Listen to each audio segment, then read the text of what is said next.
Hello everybody, and welcome to Lots of Pips training video sequence. This series is on journaling your trades. We are going to talk about what to journal, what to keep track of, why we journal and why we track our trades, and how. So hopefully at the end of this lesson you'll have a good understanding of those, be able to answer those questions for yourself, be able to be a more profitable trader. The Excel spreadsheets that you'll see are available to our Lots of Pips Trading Club members through our website, lotsofpips.com. My name is Jared Passy, and I'll be working with you today. Alright, the first thing we want to do is we want to look at some of the reasons why we journal our trades. Okay, first of all, journaling of trades, and I've worked with hundreds of people, and probably one of the hardest things I've been have to get people to do is actually keep track of their trading. They think that they'll learn from each trade and they'll learn their lessons and then they'll be better without doing any kind of monitoring or tracking or any paperwork.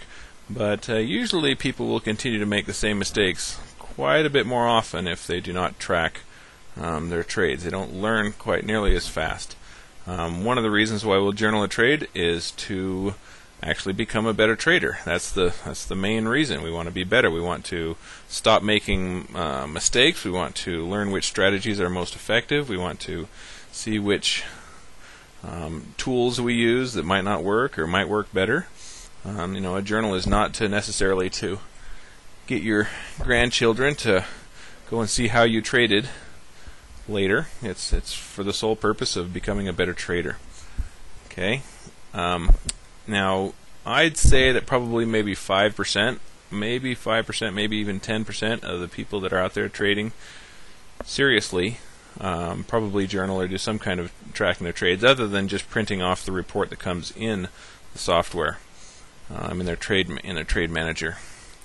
Let's look at what we would like to track, what we want to keep track of. Alright, so we'll go down here to instructions. What to keep track of? Well, there's two different areas of information you're going to need to keep track of. First is what I call the data, and that's the stuff that you'll have in your trade report, your trade log, a lot of it, some of it, maybe not all of this. But you want to keep track of when you got in that trade, what date and time. If you have good charts, you can go back and see that trade later and say, oh, okay, that's what happened here and that.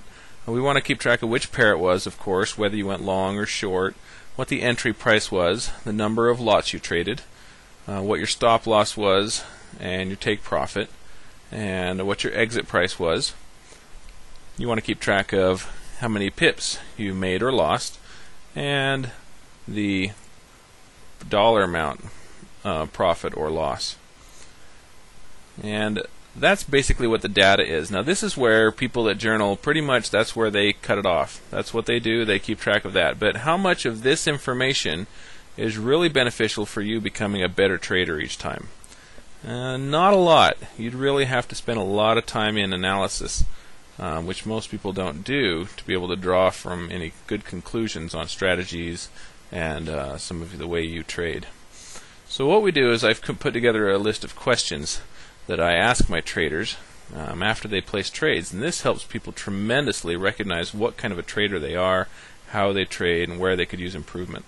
The first one is to keep track of the strategy name. Okay, you want to say, okay, this was a head fake trade, or a news straddle, or a gator bounce, or whatever the strategy was. You want to track that. We're going to use that. It's very important to keep track so you're comparing apples to apples later. Okay, the next thing we want to do is make sure you are, ask yourself the question, am I following my money management? Okay, my money management rules. And you should always say yes. You should always be following your money management. The next thing is, did I force a trade? Okay, did I meet my rules to enter this trade? When you force a trade, that means that you took the trade even though it didn't quite meet all your rules, but you didn't want to miss an opportunity or things like that. And so that can be very hazardous to your trading account's health when you start forcing trades. It also skews your results. So when you go back and say, yeah, I had 30 trades that were this strategy, and you don't know which ones you forced because you didn't follow the rules and which ones you did follow the rules.